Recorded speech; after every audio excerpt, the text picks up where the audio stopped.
Goody, I think we're on. So, the reason for this one is so you can actually watch it a little bit later, and would like to invite you to watch it in a little bit speed mode, like 1.35 or 1.5, because sometimes I tend to talk a little bit slower, even though I want to talk a little bit faster.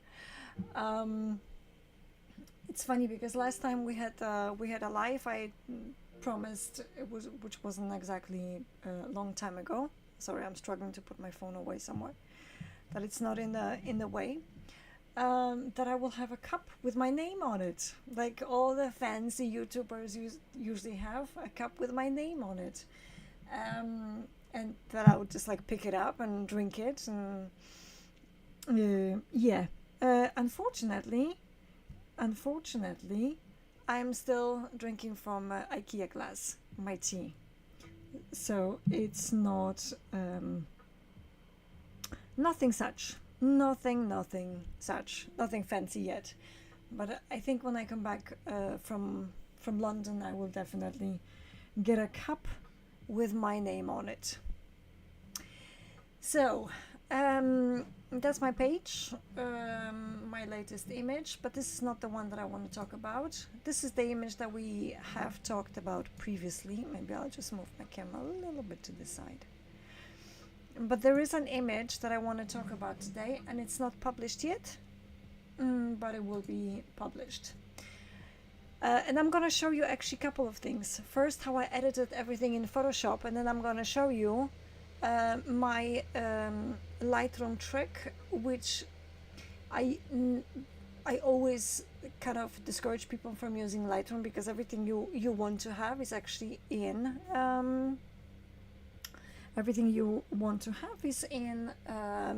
Photoshop. But I do sometimes move my images to Lightroom just to kind of see if I can pull something a little bit extra out of it. So I hope it's going to be interesting. But the presets that I have in Lightroom, they really give a nice kick, and I think they're a lot more interesting, also because they're paid premium, so they're not just like free, cheap kind of presets, overlays, presets for lights. So let me maybe first take the hold on one sec. Let me just check a couple of things. Let me see if I can actually show you what I can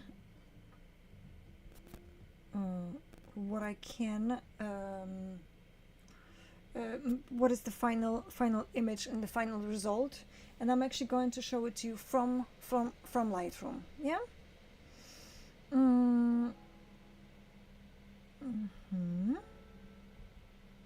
Okay, so I'm gonna pull out Lightroom, and I think I'm gonna minimize this one. So this is my image in Lightroom, and this is pretty much what's going to be the final image.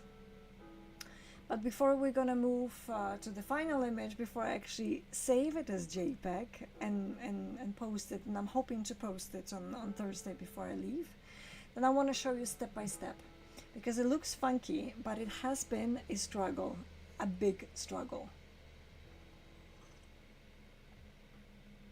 And I promise you, I will have a cup, a mug with my name on it for the very next live show. Okay, so let's go to Photoshop. So we are starting right in here. That's the first initial image, and I'm going to have to here skip a step, because that step came as last.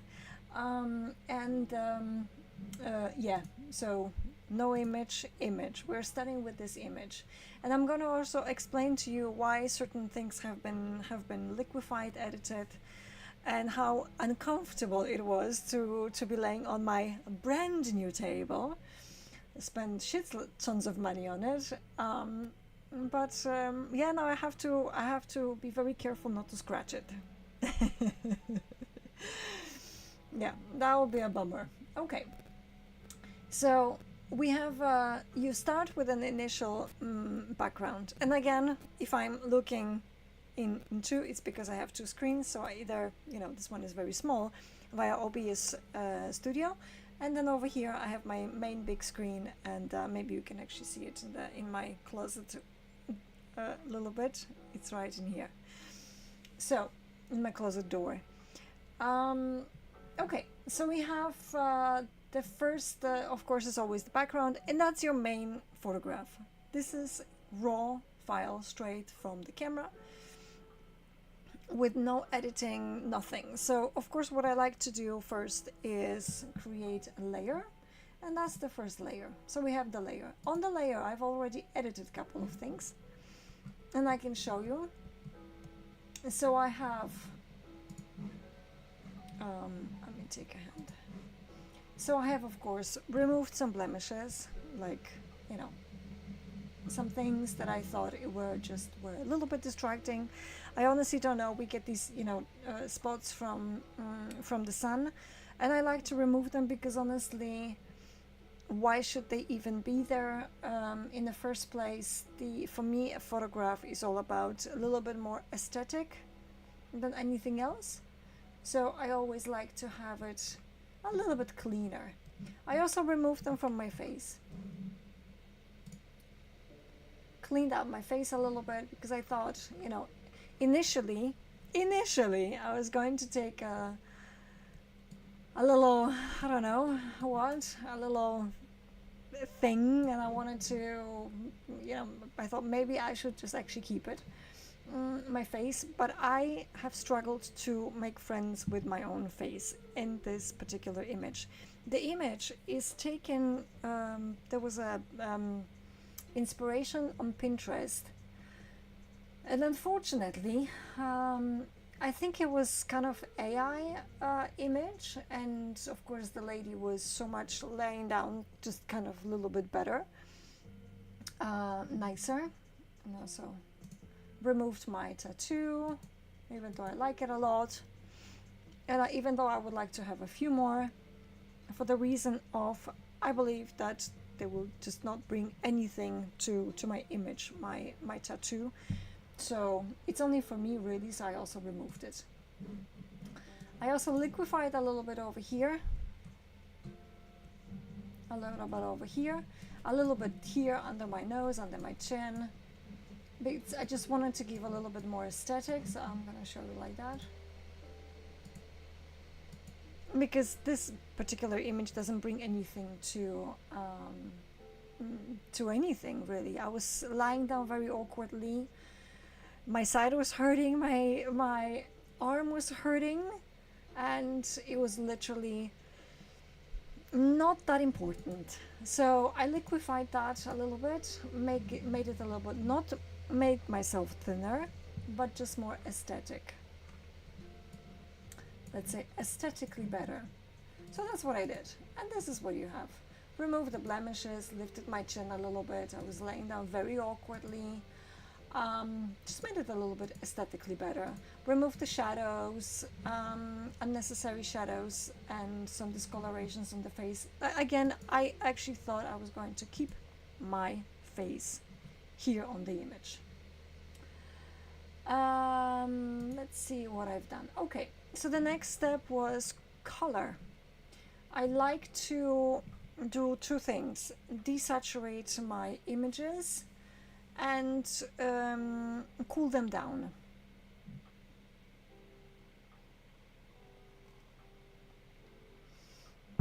I don't know why, but I like kind of this alabaster feel to it, even though the final image is going to be much different. It's going to be a little bit warmer, but I always, when I start with color, I always desaturate it. Oh my god, how I was struggling with the skirt. But I like to desaturate the image. Of course, my hair, I also thought maybe I should just give some sort of like a in Photoshop extension that it's the hair is lying down, but in the end I didn't have to. It worked just fine. Yeah, but bottom line is I love to have this kind of like a clean alabaster skin, and so I always desaturate and I always take cool down the tones. That's just my thing. Every photographer has something different, but I don't. Okay, the next step we're going to skip because this step came actually as a last and there was a small story behind it. So of course, what next? So next I wanted to do is work on the background a little bit. The background for me, this is actually my own wall, because funny story, I wanted to do this with a background, which that never came. I got my money back. It was lost and in in transportation. My beautiful blue background, and I was waiting for it. Oh my god! But unfortunately, it didn't come. So I got an inspiration. I thought I have a white wall anyways, so I'm just going to use it, and I'm going to work on this one in Photoshop. So of course we're going to, again, to my beloved presets, or rather overlays.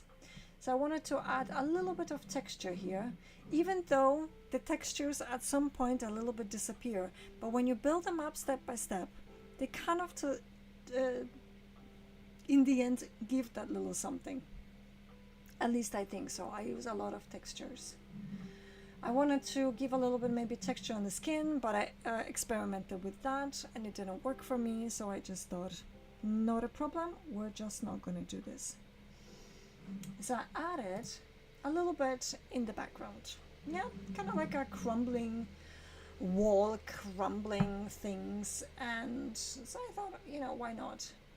I took it at opacity 90% and fill is at 78%. Why? Because at 100% it just looked too much, it looked bad, it looked awful. It just didn't look natural. And of course I had to create a layer mask, and so I could remove the background from the rest of the image, which is, because when you put an overlay, it covers the entire photograph. So later you have to create a layer mask, and then you have to remove with a brush. You have to remove from your skin, from your face, from your hair, from the table, as I decided, and from the dress, which is actually 2 parts. And then I of course experimented with some poses, and how many poses have I done? I think 40.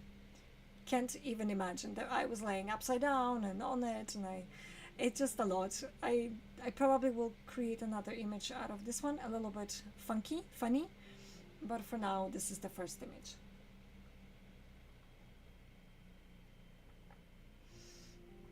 All right, so we cleaned our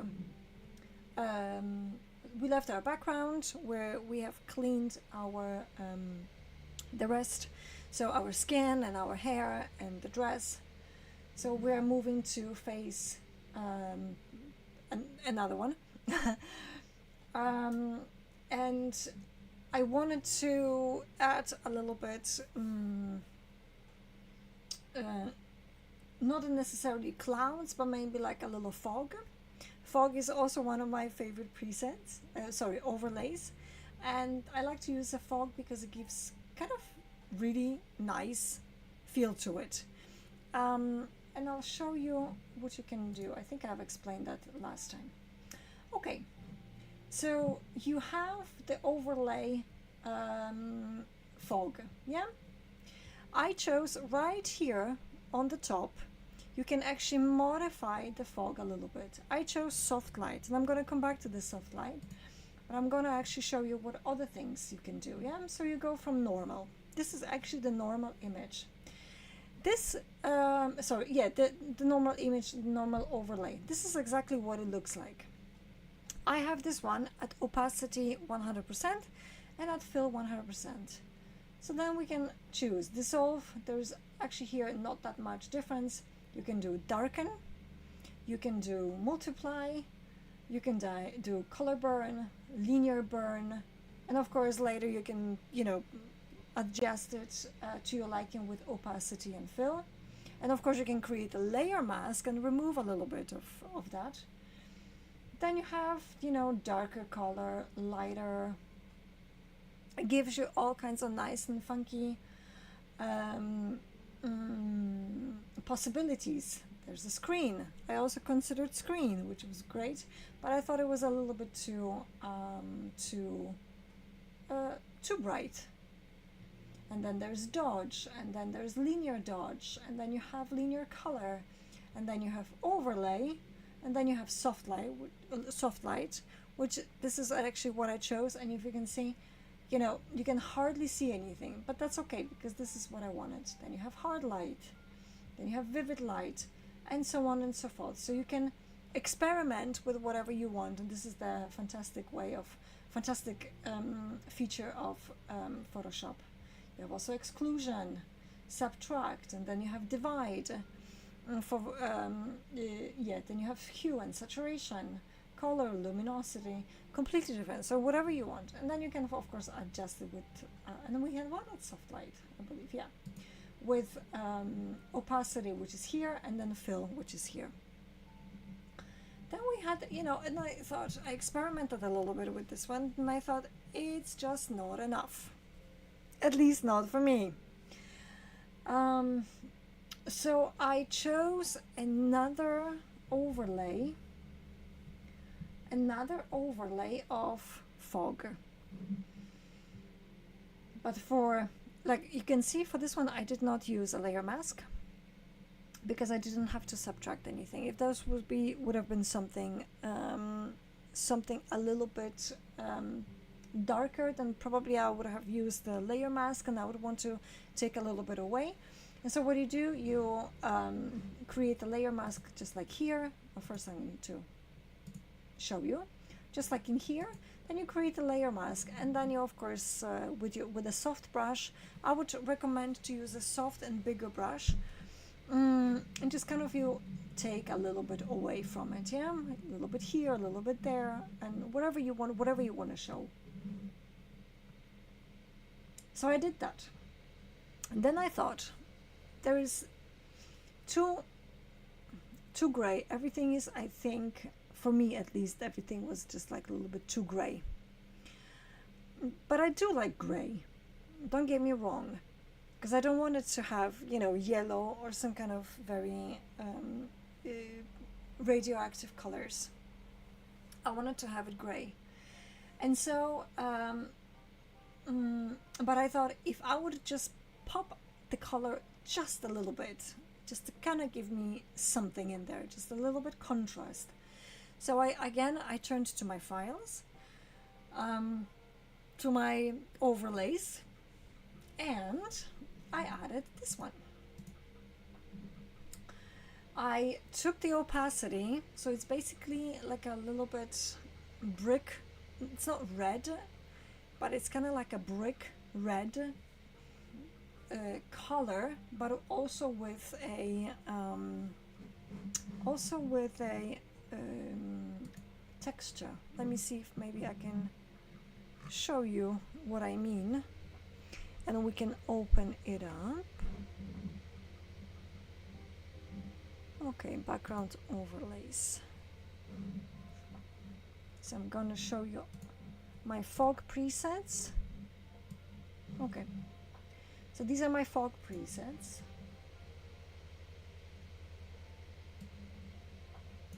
Let me just take it a little bit down, yeah?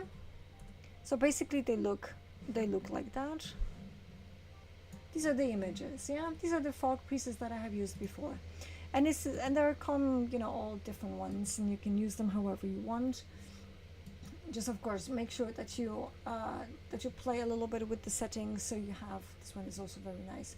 I'm gonna use it definitely at some point. I had a preset for one of my images that I think I've downloaded like 5 or 6 years ago, and I've never used it, and then I used it.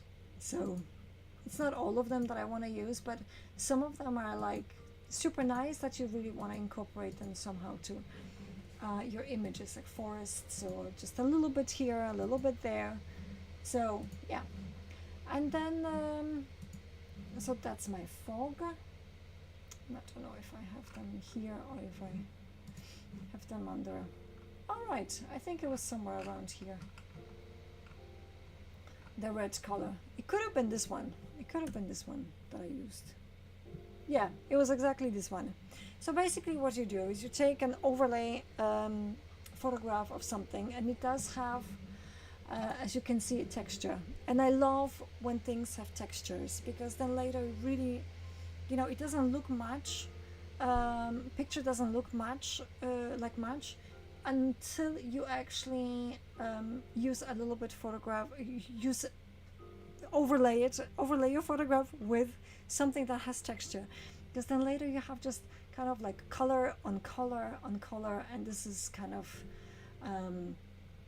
not only a color on color, but also pattern with color on pattern on color. And I think it just makes a profound difference when you try to find these. They also have these shadows, and I mean, I find them very, very nice and fantastic. At some point I'm gonna start creating my own. That's something that I really would like to do, create my own overlays and presets, but let's see what happens. But yeah, absolutely. And then you can download them. I think Brooke Shaden has them, that you can download some of them for free from her. I think those are from her. Yeah. So I also use some of those, like,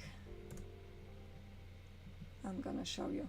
This could have been the one that was actually on the image that I'm showing you right now. This could have been the background. I don't remember which background overlay that was, but could have been this one.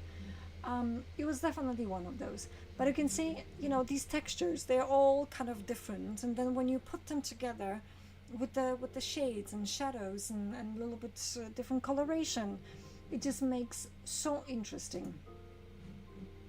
So that's one of those things that I used.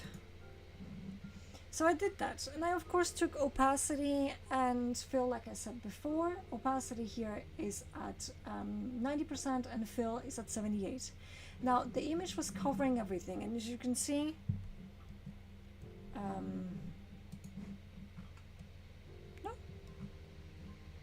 as you can see, there was a wrong button. As you can see, I have a little bit over here the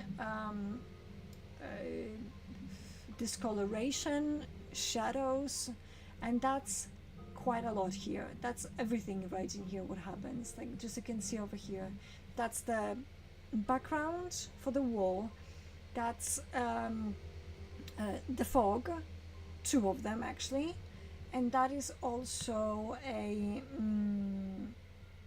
the red colored overlay that we just saw and just used. And I think when you later, I also again created a layer mask, and I took a little bit away with a soft brush, just kind of like, you know, you go but not at 100%, take it down to at least 48%. Start low, and then you can always just kind of tap, or just paint a little bit over it, just to kind of see how much you really want to take down.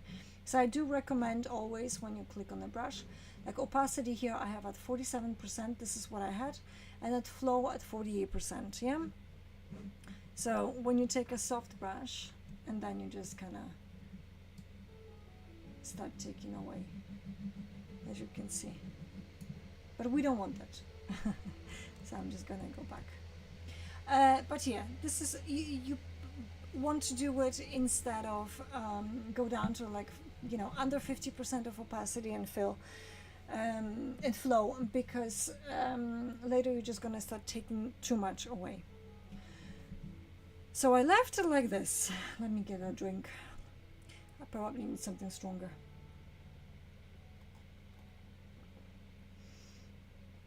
So I left it like this, and I went to Lightroom first time, and I thought, okay, I'm just gonna leave it like that. And I thought, this is actually good, but there was something I just couldn't make. I'm sorry, but sometimes we even though I used to model, we are very critical of ourselves. And my own facial expression somehow just didn't work for me. And I have to be satisfied with it. Otherwise, I'm gonna be like, I cannot sell this. So, my own facial expression just didn't work for me. So, I was trying to figure out what do I do. So, I was experimenting with quite a lot of things. To start with, I was trying to. I have flower petal presets, but I put a lot of flower petals around my face.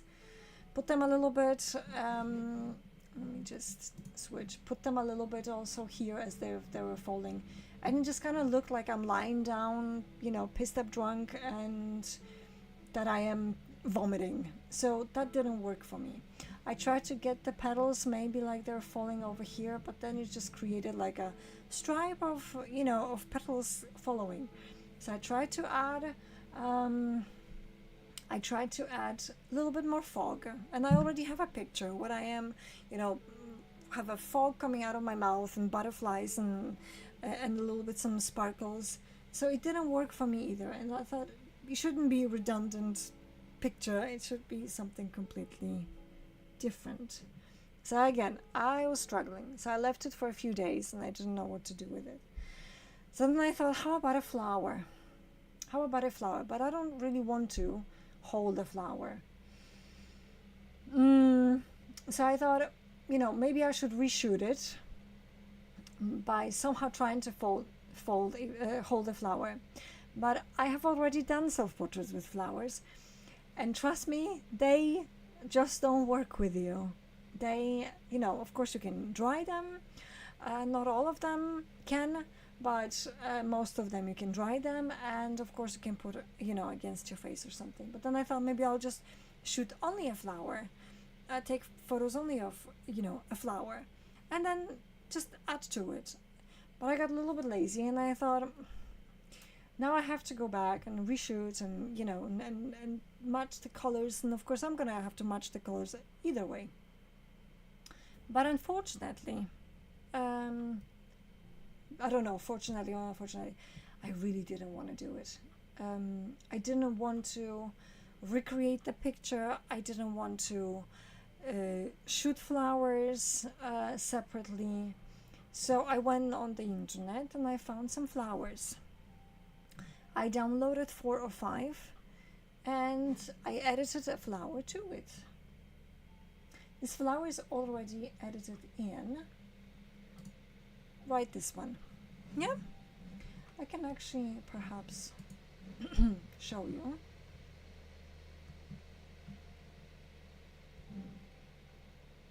Maybe I can actually show you the flower. Downloads. Yeah. So it was pretty much this one.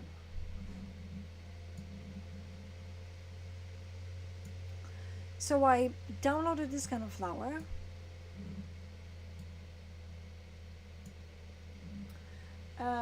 And I thought this can actually work. So I positioned it a little. I also was struggling how to position it. Do I position it here? Do I position it there? But finally I figured out where to position it, and I just kind of left it. Of course I also have this one, which I think is beautiful, but I would like to wait for something different and then use it. And that's about it. Is that it? Yeah. All right. And I also got this one and a couple of other flowers.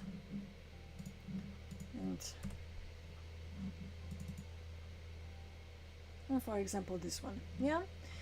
So I was trying to figure out which flower would be the best flower. This one didn't actually work, although it was my favorite. And I think it was one of the first ones that I downloaded. But initially I went with this one. I was also struggling with it because I thought if I make it like a tiny rose, it's not going to cover my face. And I wanted to cover my face. If I am going to, cover my face, so I thought, okay. So then I positioned it a little bit here, but then it was huge, and I thought, these roses aren't exactly that huge. And then I thought, okay, what should I do? How should I hold it? So I was actually holding it here between my fingers, but it didn't really work. So what I did, I edited that one into here, so it looks like it's coming out of from under the skirt. Luckily for me, or unluckily for me, the skirt was huge, and I was struggling with it when I was trying to take pictures, because it was going woo all the way up, and that's not something I wanted to have, not that kind of picture. But yeah, so I edited the flower. I kind of tried to match a little bit the color, but I loved the idea that it just kind of has this glow, because I think it just kind of adds a little bit, it takes the focus shift away from the person, and becomes the main subject, and I think that's good, because I don't want to have it too dull. So we got the image, I got the image, and I thought, okay, but still something was missing. Like, I will create the image, and in the end, and in the end it was like, still something is missing. So I took it to Lightroom, and we have already seen the first picture from Lightroom. But I'm gonna in the beginning, but I'm gonna show it to you again. Yeah, so I finally was satisfied with this one. I'm thinking again, let's try some presets. So this is our image, yeah? And now I'm going to, I already have a preset in mind that I would like to do, but I purchased these presets, I don't know if I can raise this up now, from the internet. They cost about 100 crowns per preset, and they're really nice. These ones actually are very, very nice. So we have dark woods, and you can see, you click on the preset and it changes. You know what, maybe I'll just move my camera a little bit to the side here, because this is actually what you would like to see. So there you go. And then you can, you know, you don't actually have to click on it, but you can just zoom a little bit in. You can just point at it, and then if needs be, then you can of course zoom a little bit in on it and then see a little bit up close how it looks, and then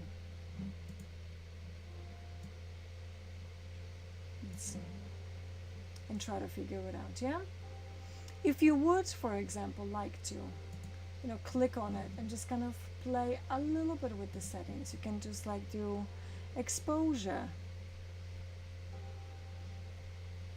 maybe too much, just go a little bit on exposure, just couple, and maybe on highlights. You can also modify the entire image, but that's not the one that we want. So I went with number 2, which was a little bit dark. I thought it was actually nice, because if we click this one and just go a little bit on exposure, it does give a nice and creates a nice and eerie photograph. This actually might work for me. Let me just, I'm very old school, so when I do things, I tend to write them on a piece of paper. So this is dark woods 2 and exposure plus 1.80. I am totally old school. Pen and paper works for me the best. None of these, you know, tablets mumbo jumbos and making notes in there. It's nice that we're here, because now it changes for me everything. This is actually something that I absolutely like.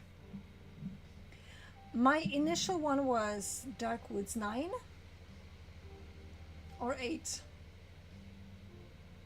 between 9 and 8, but now I'm thinking dark woods 2, and of course the exposure. Yeah, so when I struggle with the final image, then I always like to come to the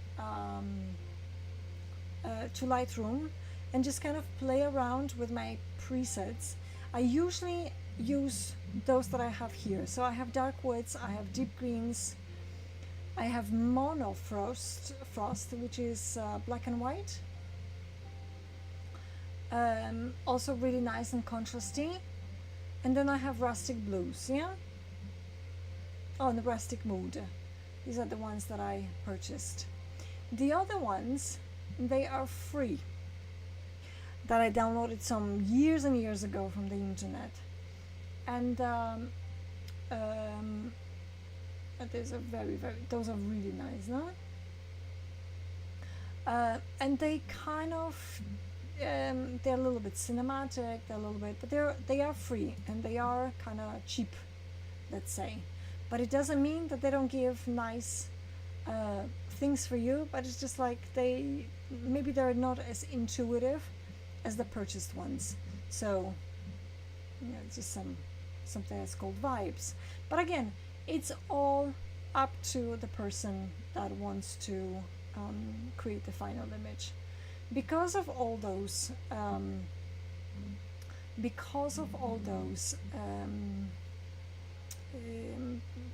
textures, when you finally put your image for the final result into Lightroom, then you can see with the presets that all the textures and everything just simply pops. And this is what I love about textures and overlays and layer on layer on layer and on layer. And then of course you create the layer mask to just kind of take away only from what you don't need and leave what you do need. So I do always, you know, advise people to experiment with that and not to be afraid. Don't play safe, because when you're playing safe, it's then I don't think it actually comes out in a way that you would really want. So this is the semi-final image, and I think we could right here on live agree that this is the final image, and I'm super happy with that. So if you are on Instagram, for example, this is me. Oh, this is me. This is me. And would be, of course, if you have any questions, you can find me under Juls J Photos. If you have any questions, feel free to write. I'll be more than happy to reply. Please ask me about things that are related to my work, not necessarily to my marital status. Always appreciate it. I love a good conversation about photography. So yeah, so thank you for being here. And again, watch my videos a little bit in speed mode. So see you next time with my cup, with my mug that says Juls or something.